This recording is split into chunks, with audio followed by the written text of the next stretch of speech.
casa e a tudo quanto tem, a obra de suas mãos abençoaste, e os seus bens se multiplicaram na terra.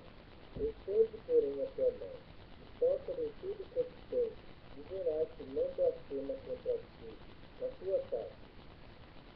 Disse o Senhor a Satanás: eis que tudo quanto ele tem está em teu poder. Somente contra ele não estendas a tua mão. E Satanás saiu da presença do Senhor. Sucedeu um dia em que seus filhos e suas filhas comiam e bebiam vinho na casa do irmão primogênito.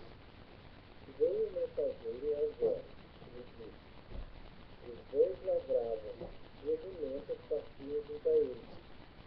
De repente, vieram sobre eles os sabeus, e os levaram, e mataram os servos ao fio da espada. Só eu escapei, para trazer-te a nova.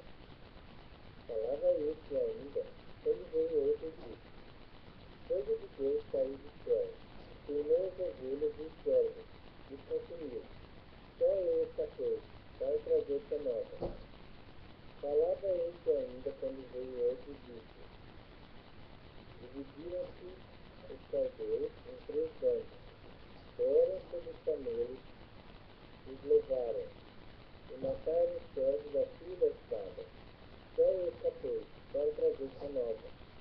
Também este falava ainda, quando veio outro e disse: estando teus filhos e tuas filhas comendo e bebendo vinho, em casa do irmão primogênito, eis que se levantou grande vento da banda do deserto, e deu nos 4 cantos da casa, a qual caiu sobre eles, e morreram.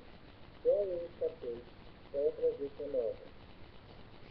Então o velho se levantou, rasgou o seu manto, tapou a cabeça, e lançou-se em terra, e adorou, e disse: nu saí do ventre de minha mãe, e nu voltarei.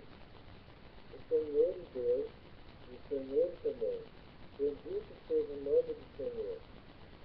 Em tudo isso, Jó não pecou, nem atribuiu a Deus falta alguma.